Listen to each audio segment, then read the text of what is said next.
Et rebonjour à tous. Donc, on s'était laissé au dernier épisode, enfin la dernière partie, sur une révélation. Mia, on avait découvert les verrous psychiques, et Mia en avait trois qu'il fallait débloquer. Et on s'était laissé sur ça. Donc, pour résumer un peu l'épisode précédent, notre chère Maya s'est encore fait arrêter pour meurtre. En fait, suite à son devoir de médium, ben, il s'est passé quelque chose et pour le moment, l'esprit que Maya a appelé euh, a tué le client, donc c'était le docteur Polaforme. On n'en sait pas plus à ce niveau-là pour le moment. Euh, voilà, on va entamer la première partie du procès, donc le premier jour du procès, je pense. Donc voilà. On va voir comment ça se passe. Allez, c'est parti. On a déjà. Oh, on charge les données. Voilà. Pour finir, j'ai décidé de tourner l'épisode à la suite. Donc voilà. On me dit les 6h12. Autant le faire directement. 21 juin, 9h48, tribunal fédéral. Salle des accusés numéro 3. Ok. Le procureur Von Karma, tu veux dire non, cette fois, nous aurons affaire à son successeur. Son successeur? Manfred Von Karma était vraiment un personnage sinistre. Il avait toujours des tours malhonnêtes dans ses manches. C'était un obsédé de la perfection. Il n'a jamais perdu un procès en 40 ans de carrière. Qui sait quelle bassesse il a eu recours pour obtenir tous ces verdicts coupables. Et maintenant, la relève, à quel genre de caractère on va avoir affaire? Ça s'annonce mal. Mystique Maya? Ah, Perly, tu es venue? Merci d'avoir fait tout ce chemin. Je me faisais beaucoup de soucis pour vous. Dis, mais où est ta mère? Vous n'êtes pas venues toutes les deux? Non. Mère s'occupe des élèves. Elle a dit qu'ils allaient travailler d'arrache-pied. Hein? Mais alors, tu es venue toute seule? Oui, j'ai quitté le manoir en cachette et j'ai suivi un plan. Tu as fait tout le chemin à pied, en marchant? Bien sûr que non. J'ai couru. C'est pire. C'est pas vrai. C'est à 2 heures de train. Parly et le train. Hein? C'est quoi un tréin? J'abandonne. C'est le moment, non? J'ai vraiment très peur. Et si Von Karma me préparait quelque chose? Monsieur Hunter aurait été bien plus gentil avec moi que Von Karma. Monsieur Hunter? C'est qui ça? C'était le rival de Nick. Enfin, c'est aussi un ami. Objection. Je me souviens de la dernière fois que je l'ai vu, comme si c'était hier. Ok. Chaque procès était une bataille acharnée du début jusqu'à la fin. Objection, objection. C'était toujours un vrai match de ping-pong entre eux. Mais entre rivaux, Maya, ne me parle plus jamais de cette personne. Hein? Mais pourquoi Nick? Je suis désolée, Maya, j'oubliais que tu n'étais pas au courant. Il, il est parti et il ne reviendra pas. Quoi? C'est quoi cette histoire? Attends une petite minute. Qu'est-ce que ça veut dire? La séance va commencer. Veuillez vous diriger vers la salle d'audience. Allons-y. Ce n'est pas le moment d'en parler de toute façon. Nick. Oh, qu'est-ce que c'est que cette histoire, putain? Il est où? Pourquoi on parle de lui comme si on le reverra jamais? Salle d'audience numéro 2. Je déclare la séance ouverte pour le procès de Maya Fey. L'accusation et la défense sont-elles prêtes? Ok. Qu'est-ce qu'elle a? Monsieur White, êtes-vous prêt? Hein? Ah oui, votre honneur. Il a toujours l'air remonté contre moi. Monsieur Phoenix Wright. Hmm. Vous semblez surpris de vous trouver face à une femme. L'êtes-vous? Non, pas forcément. Minute. Cette gamine est donc le fameux procureur surdoué? Je m'appelle Franziska Van Karma, le prodige. Je vois. J'ai quitté l'Allemagne et ma brillante carrière pour une seule raison. Je n'ose pas faire l'accent parce que j'ai peur que ce soit l'accent russe que je fais. La vengeance. Vengeance? Y a-t-il un rapport avec son père, Manfred von Karma? S'il s'agit d'une affaire personnelle, peut-être pourriez-vous... je parle. Ok. Si vous m'interrompez, mon foie parlera pour moi. Je vous en supplie, parlons normalement. Ah! N'ayez aucun doute, je vais gagner ce procès. Préparez-vous à la défaite, Monsieur Phoenix Wright. Mr. Phoenix Wright. Maître von Karma, votre exposé des faits, je vous prie. Les von Karma ont tous le même destin, et c'est celui de la perfection. L'accusé Maya Fey n'échappera pas à la culpabilité. Oui, j'ai dit que j'allais faire l'accent russe. Je ne suis même pas sûre que ce soit bon pour l'accent. Je m'excuse envers tous les Allemands et les Russes de cette vidéo. Très bien. Et la défense, où se place-t-elle? Votre honneur. La défense plaidera-t-elle un non coupable? Oui. Seul un idiot rêve idiotement. Ah oui. Seul un idiot rêve idiotement de rêves idiots. 10 minutes, c'est le temps que je donne à la défense avant de changer d'avis. Oui, dans quelques minutes, vous allez plaider la légitime défense. Légitime défense? C'est la plaidoirie d'un coupable qui tue pour se défendre de lui-même. Il nous serait facile de baser notre plaidoirie sur la légitime défense, mais... La défense confirme son intention de plaider non coupable, votre honneur. Plaider la légitime défense, c'est avouer avoir tué quelqu'un. Quelle erreur! Si c'est comme ça que vous voulez la jouer, monsieur White, appelons le premier témoin. Elle a tout le charme de son père. Après tout, les chats ne font pas des chiens.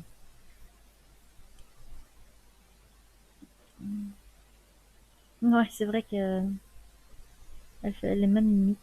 Le seul truc différent, c'est qu'elle a un fouet. Témoin, vos noms et professions. Oui, madame, je m'appelle détective, inspecteur de police. Aïe. Venez-en au fait, mais c'est toi qui as demandé. Veuillez expliquer à la cour tous les détails de l'affaire. Oui, madame, si vous voulez bien jeter un coup d'œil à ce plan.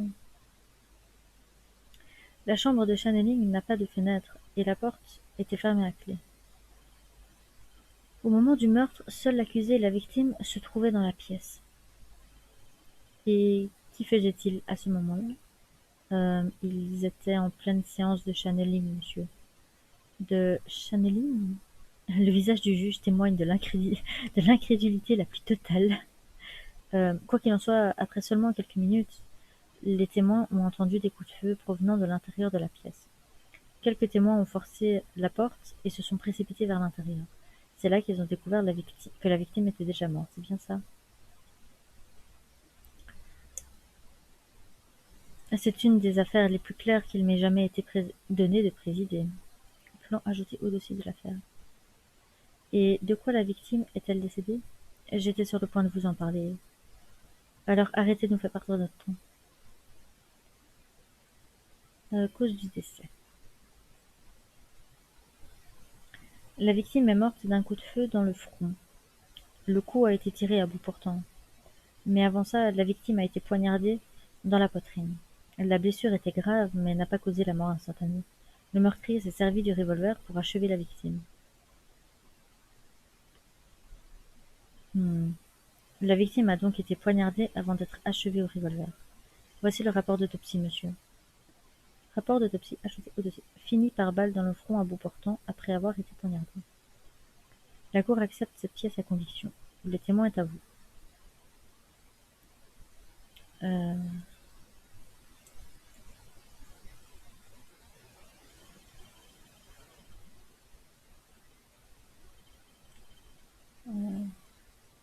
À bout portant, c'est-à-dire de quelle distance environ? Le coup a été tiré à une distance de 30 à 50 centimètres. Et comment savez-vous qu'il a été tué à bout portant? Elle fait pareil que vous. Monsieur Phoenix Wright, je commence à me fatiguer des idioties des idiots de ce pays d'idiots. Pardon? Brûlure de poudre. Brûlure de poudre. Quand un coup est tiré à bout portant, l'impact de la balle est encerclé d'une brûlure. Une balle est projetée par l'explosion de la poudre. Une balle est projetée par l'explosion de la poudre et c'est très chaud. On a retrouvé des traces de brûlure sur le front de la victime. On en apprend tous les jours. Ça veut dire, Mais avant ça, la victime a été poignardée dans la poitrine. Poignardée? Et avec quoi a-t-on poignardé la victime? Un couteau à fruits, je vois. Et à qui appartient-il? Il semblerait qu'il appartienne au Fay, monsieur le juge. Et bien sûr, on trouve les empreintes de Maya Fey partout sur le couteau. Partout, hein. Ah, ça s'annonce mal. Et maintenant, qu'allez-vous faire, monsieur Phoenix Wright? Phoenix et Wright. La blessure était grave, mais n'a pas causé la mort instantanée. Quelle était la gravité de la blessure? Si le couteau était entré 1 centimètre sur la droite, il aurait percé le cœur. Après une telle blessure, la victime ne pouvait plus ni se défendre, ni tenir debout. Ce témoignage porte à croire que Maya l'a poignardé dans l'intention de le tuer. Le meurtrier s'est servi du revolver pour achever la victime.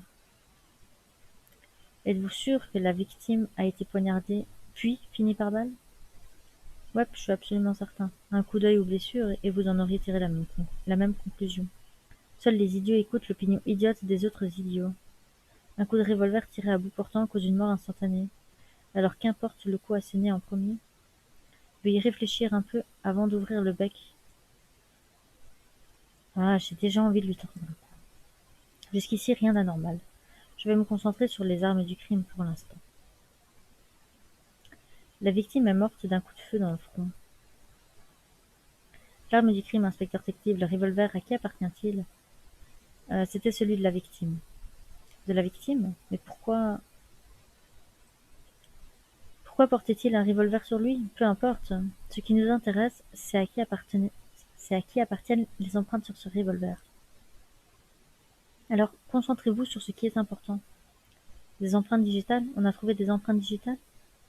Oui, sur la crosse, il y avait les empreintes de la victime, et aussi celles de l'accusée Maya Fey.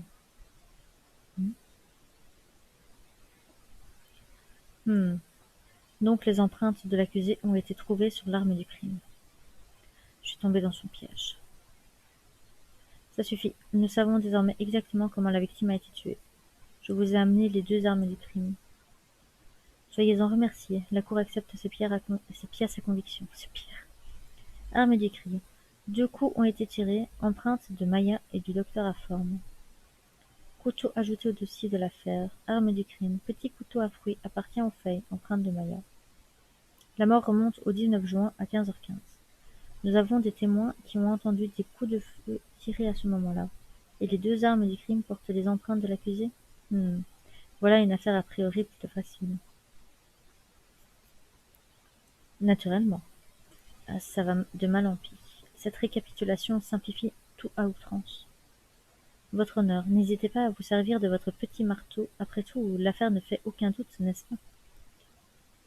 En somme, c'est exact, monsieur Wright. Oui. Sachant tout cela, souhaitez-vous toujours plaider non coupable? Cette cour doit vous avertir qu'à moins de changer votre plaidoirie, vous perdrez. Vous voyez, monsieur Phoenix Wright, tout comme je l'avais prédit. En moins de 10 minutes, vous vous apprêtez à changer votre plaidoirie. Votre décision, monsieur Wright? Souhaitez-vous plaider la légitime défense justifiée? Le moment serait bien choisi. C'est votre dernière chance. C'est une énorme décision. Mieux vaut réfléchir à tout ça. Non. Pas besoin de réfléchir, elle l'a pas tué. Je plaide non coupable. Plaider la légitime défense équivaudrait à des aveux criminels. Après le procès, Maya sera anéantie et considérée comme une meurtrière. Et on ne veut pas ça. Je ne peux pas la laisser endurer ça. Voilà. Votre honneur. Avez-vous pris une décision, monsieur Wright? La défense ne changera pas sa plaidoirie. Nous n'accepterons que l'acquittement pur et simple. Aïe! Votre sort est scellé, monsieur Phoenix Wright. Inspecteur? Oui, madame. Veuillez poursuivre votre témoignage et assigner les coups de grâce. Oui, bien, madame. Attendez une minute, normalement la procédure est menée par... Aïe! Mais voyons, naturellement, monsieur l'inspecteur, allez-y, je vous prie. Satané juge. Nous attendons avec impatience que vous nous parliez de l'autre pièce à conviction. Pièce à conviction. Désolé mon gars, mais il y a une autre pièce à conviction encore plus accablante. Voici le costume que l'accusé portait au moment du drame. Comme vous pouvez le voir, il est couvert de sang. L'accusé a attaqué et tué quelqu'un qui, sans aucun doute, ne s'est pas défendu. Voici donc le costume. Il porte indéniablement des traces de sang. Cette pièce relie directement Maya Fey au crime, monsieur. Je vois. La Cour accepte cette pièce à conviction. Costume de Maya ajouté au dossier de l'affaire. À vous, monsieur Wright. Les empreintes de Maya sont sur les armes du crime et son costume est taché de sang. Décidément, le monde s'écroule. Ah, mais qu'y a-t-il? Vous semblez perdu.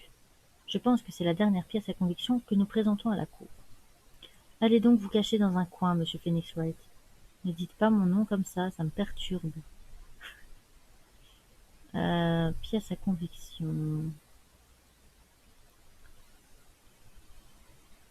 On attaque tout, hein, on va pas se casser la tête, on se souvient plus de tout ce qu'il faut faire. Et pourquoi ne l'avez-vous pas mentionné plus tôt dans votre témoignage? Vous êtes plutôt dans le genre agressif aujourd'hui. Enfin, monsieur Wright, la Cour ne tolérera pas ce genre de comportement. C'est bon, c'est bon, je vous prie de ne pas me dévisager de la sorte. On a même le juge. Voici le costume que l'accusé portait au moment du drame. Le costume de Maya? Ouais, c'est ce qu'elle portait quand on l'a arrêtée. Maya porte son costume de channeling aujourd'hui aussi. Peut-être ne l'autorise-t-on pas à porter autre chose. Comme vous pouvez le voir, il est couvert de sang. Ce sang sur le costume, les résultats du labo prouvent que c'est le sang de la victime. Okay. Autrement dit, du sang de la victime a été trouvé sur les vêtements de l'accusé. Ça, c'est vraiment pas bon pour nous. Cette pièce à conviction a-t-elle relevé d'autres indices? Bien, si vous sortez du sujet, notre bon inspecteur sera obligé de reprendre son témoignage. Ce serait une perte de temps et nous avons tous autre chose à faire. Ah, c'est exact, mademoiselle Van Karma a tout à fait raison. Ah, elle a même réussi à rallier le juge à sa cause. Et si je m'attaque à plus gros que moi, que faire? En insistant, on fait pas de mal. Pourquoi Francisca m'oppose-t-elle cette résistance? Une telle objection doit avoir une bonne raison. Moi, ce trou qui m'interpelle là, sur la manche. À mon avis, ce costume cache un indice. Il va falloir l'étudier plus minutieusement. La logique de mademoiselle Van Karma est sans faille. Vous perdez votre temps. Ah, les carottes sont cuites, mais ce costume... Votre honneur. Cette pièce à conviction pose un problème. De quoi vous parlez? Et qu'est-ce qui vous pose un problème? J'ai fait tout ce chemin, je ne m'arrête pas maintenant. Bon, ben on va prier. La raison pour laquelle cette pièce à conviction me pose un problème est ici. Là. Ce petit trou là qui me perturbe depuis tout à l'heure. Bon, c'est à la bonne place. La Cour aurait-elle la bonté d'examiner la manche du costume? La manche? On y voit un petit trou ici. Un trou. Mais ce n'était pas dans le rapport. Attendez un peu. Qu'est-ce que c'est qu'est-ce que cette auréole? Cela sent, on dirait de la poudre. Poudre? Personne ne m'en a parlé. Un trou qui sent la poudre. On dirait que je viens de trouver le trou que je cherchais. Qui est... Votre honneur, vous en conviendrez, il ne peut s'agir que d'un impact de balle. Silence, silence, silence. L'heure est grave. Mieux vaut corriger le dossier de l'affaire avant de poursuivre. Costume de Maya mis à jour dans le dossier de l'affaire. Porté par Maya au moment du crime, appuyez sur vérifier pour de plus amples détails. Merci. C'est bien de le préciser. Désolé, monsieur le juge, on dirait que nous n'avons pas bien fait notre boulot. Au moins, le connaît. Moi, je l'aime bien, détective. Elle est en train de sourire. Qu'est-ce qu'elle me cache encore? Reprenez-vous, inspecteur. Ce petit trou ne change rien. La pièce à conviction est toujours valide. Continuez votre témoignage. C'était un détail, rien de plus. Comment pouvez-vous dire une chose pareille? L'omission est énorme. Il s'agit, j'en conviens, d'une erreur énorme de la part de la police. Mais maître Van Karma a raison. Les preuves restent irréfutables. Si vous ne trouvez pas de faille dans ces preuves, alors je... C'est pas possible. Inspecteur détective, poursuivez, je vous prie. Oui, monsieur. L'accusé a attaqué et tué quelqu'un qui, sans aucun doute, ne s'est pas défendu. Il ne s'est pas défendu, comment pouvez-vous en être aussi sûr? Il n'y avait aucune trace de lutte, mon gars. Hmm. L'assassin s'est-il, oui ou non, battu avec la victime? Cette particularité changerait spectaculairement les circonstances du drame. Ah, l'affaire se corse. Si seulement j'ai disposé d'un indice pour prouver que la victime s'est défendue. Elle croit que ce seul témoignage suffit pour condamner Maya. Si j'arrive à trouver une contradiction, je la tiens. Ok, donc on a tout fait. On va sauvegarder, hein, comme toujours. Comme ça, si on rate, je peux toujours revenir ici. Parce que je n'aime pas avoir des pénalités. Même si c'est seulement pendant l'affaire. Qu'est-ce qui se passe si je fais ça? Je sais pas, il y a un trou. Inspecteur détective. Oui. Ça fait bizarre de vous entendre m'appeler par mon nom et mon grade. Selon vous, ma cliente a tué une personne qui, sans aucun doute, ne s'est pas défendue. C'est exact. En ce cas, que signifie l'impact de balle que la police n'avait pas remarqué? Hmm, c'est que ce que cela signifie. Je vais vous le dire. Ça signifie que la victime a tiré un coup de feu. C'est ce que vous appelez ne pas se défendre. Ah, vous avez raison. C'est l'évidence même. Si la victime a essayé de tirer sur l'accusé, ça change tout. C'est bon, le vent tourne en ma faveur. D'où vient ce rire méprisant? Avez-vous terminé, monsieur Phoenix Wright? Mademoiselle Van Karm, on dirait que la victime a tiré sur Maya Fey, ce qui tendrait à indiquer que l'accusé a agi en état de légitime défense. C'est pourtant vrai, mais je suis sûr que vous vous souvenez des mots de la défense. Elle a rejeté la légitime défense et a décidé de plaider non coupable. Maintenant que vous... On ne peut le nier. Aïe. Ce qui signifie que la défense n'a rien prouvé du tout. Eh bien, c'est vrai. C'est très grand. De plus, le fait qu'il y ait un impact de balle dans le costume ne suffirait pas à prouver la légitime défense. Hein? Et pourquoi pas? Aïe. Mais ne restez pas planté là, racontez à la cour les événements de ce jour-là, en y incorporant tout ce que nous avons appris depuis, bien sûr. Hein, vous voulez dire à moi tout seul? Vous voulez que je refasse le film des événements tout seul? Aïe. Oui, madame, tout de suite, madame. Le film des événements. Durant la séance de channeling, l'accusé a poignardé la victime dans la poitrine. Bien sûr, la victime a utilisé ses dernières forces pour se défendre. Durant l'altercation, la victime a sorti son revolver. La victime a tiré, mais étant trop proche de l'accusé, il a manqué son coup. L'accusé a saisi l'opportunité qui s'offrait à elle et s'est emparé du revolver. Le scénario que vous avez échafaudé tient debout. Oui, monsieur le juge. Monsieur Wright, nous vous écoutons.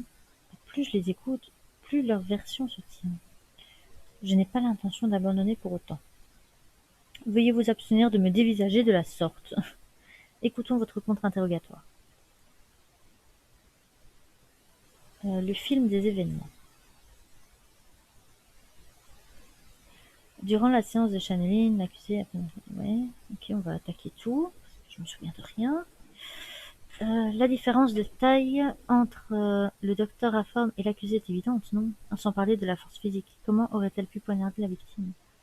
Maintenant que vous en parlez, ouais, je suppose que vous avez raison. Et vous pensez vous en tirer avec un tel raisonnement, monsieur Phoenix Wright? Maya Fey était en pleine séance de channeling, n'est-ce pas? Durant une séance de channeling, par la technique machin, l'apparence physique change. Vu la corpulence de l'infirmière, l'accusé aurait très bien pu se débattre. Incroyable, elle a même potassé la technique de channeling. Comme je pense l'avoir déjà signalé, je suis parfaite. Vous pouvez revenir sur ce dernier point, je n'ai pas bien compris. Ah, mince juge, qui me fait toujours rire. Bon, tant pis, poursuivons ce témoignage. Bien sûr, la victime a utilisé ses dernières forces pour se défendre. Donc, il a été poignardé, mais le coup de couteau ne l'a pas tué. Oui, mais la victime avait perdu beaucoup de sang. Pourriez-vous être plus précis? Pour vous donner un exemple, je suis allée donner mon sang la semaine dernière. Après, je ne me sentais pas très bien, la tête qui tournait, faible. Alors d'après moi, la victime a dû se sentir 10 fois plus mal. Aïe! Désolée. Durant l'altercation, la victime a sorti son revolver. Mais d'où venait ce revolver? Il semblerait que la victime, le docteur informe, l'avait acheté spécialement pour l'occasion. Pourquoi donc? Un revolver. Il l'a acheté au marché noir environ 2 jours avant le meurtre. Pourquoi le docteur informe est-il venu avec un revolver? Se sentait-il menacé? La victime a tiré, mais étant trop proche de l'accusé, il a manqué son coup. Et donc, d'après vous, l'impact de balle dans le costume vient de là. Désolé, mon gars, mais d'après moi, ces deux-là étaient en train de se battre quand le coup est parti. Maya, si tu savais à quel point je suis contente que tu n'aies pas été blessée. L'accusée a saisi l'opportunité qui s'offrait à elle et s'est emparée du revolver. Maya n'a jamais tiré un coup de feu de sa vie. La victime avait déjà enlevé la sécurité. Une fois enlevée, même un amateur comme vous peut tirer en appuyant sur la gâchette. Même moi, je me demande. Alors vous comprenez maintenant? La logique Von Karma est parfaite. Son témoignage n'arrange pas notre affaire. Mais il doit y avoir une contradiction quelque part. Et si je la trouve, je trouve la vérité. J'en suis convaincue. Euh...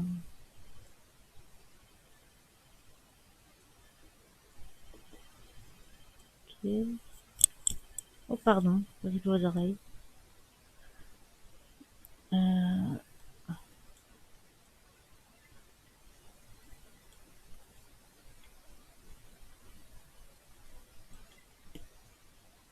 Je sais pas. Le fait d'être passé à côté de ce petit trou dans la manche pourrait coûter l'affaire à l'accusation. Hein? Que voulez-vous dire? Ce petit trou a ouvert une énorme brèche dans votre témoignage. Apparemment, j'avais raison. Expliquez-vous, monsieur White. Selon vous, il se battait au moment où la victime avait feu à bout portant. Si c'est le cas, où est la brûlure de poudre sur le costume? Brûlure de poudre? Voici ce que vous nous avez dit tout à l'heure. Quand un coup est tiré à bout portant, l'impact de la balle est encerclé d'une brûlure.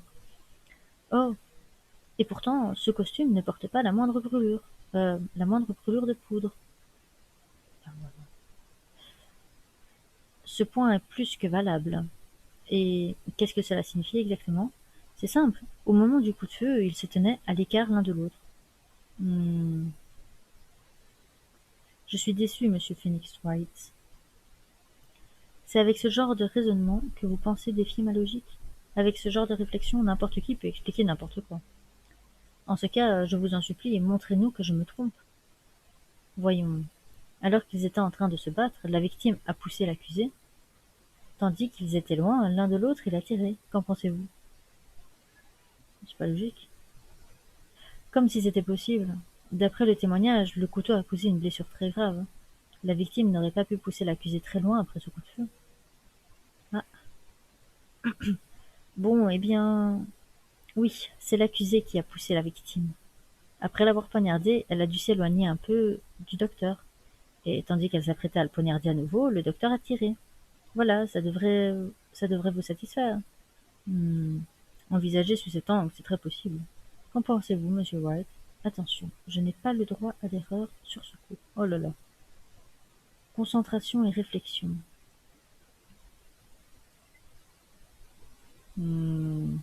Ouais, enfin, je suppose que on doit toujours être contre, non? Son argument comporte une faille majeure, votre honneur. Majeure? Une faille? Aïe, très intéressant. J'aimerais bien savoir quelle est cette faille majeure. Pourquoi sur le juge? J'attends votre démonstration avec impatience. Il doit y avoir une brèche quelque part.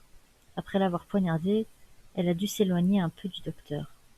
Et tandis qu'elle s'apprêtait à le poignarder à nouveau, le docteur a tiré. Il doit exister une pièce à conviction susceptible de contredire cet argument.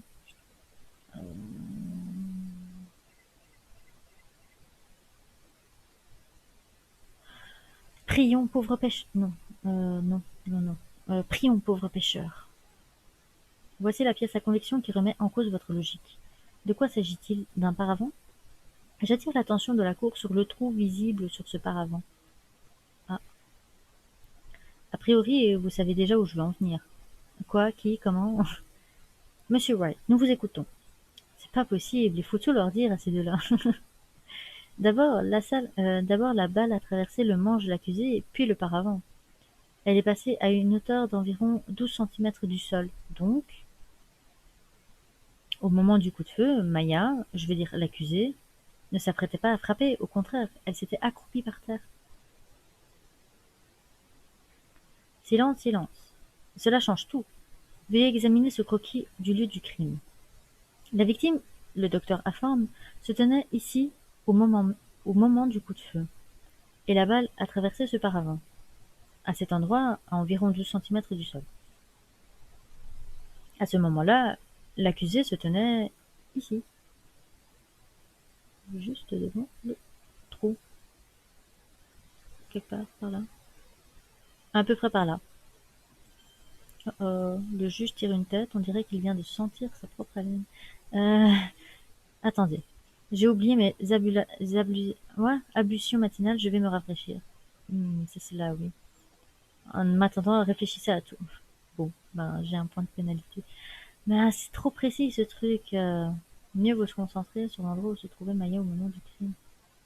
C'est là, non? Euh,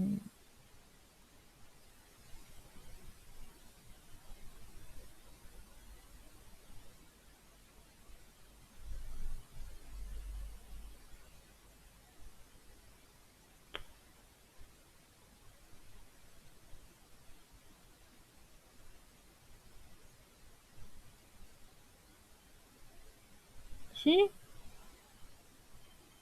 Ah voilà, elle se tenait ici, tout près du paravent. Ouais, j'étais à 1 centimètre. Attendez une seconde. À cause de la hauteur du trou, nous savons que l'accusé était près du sol. Mais comment pouvez-vous en déduire la distance? L'accusé aurait pu se tenir beaucoup plus près de la victime. C'est impossible, apparemment. Mais pourquoi? Oui, pourquoi? Une personne comme vous ne devrait pas avoir besoin de poser cette question. Oui, mais moi je la pose. Si le coup de feu avait été tiré de plus près, on aurait trouvé des traces de poudre. Toutefois, il n'y en a aucune autour de l'impact de balle confirmé sur le costume. Ah, c'est vrai.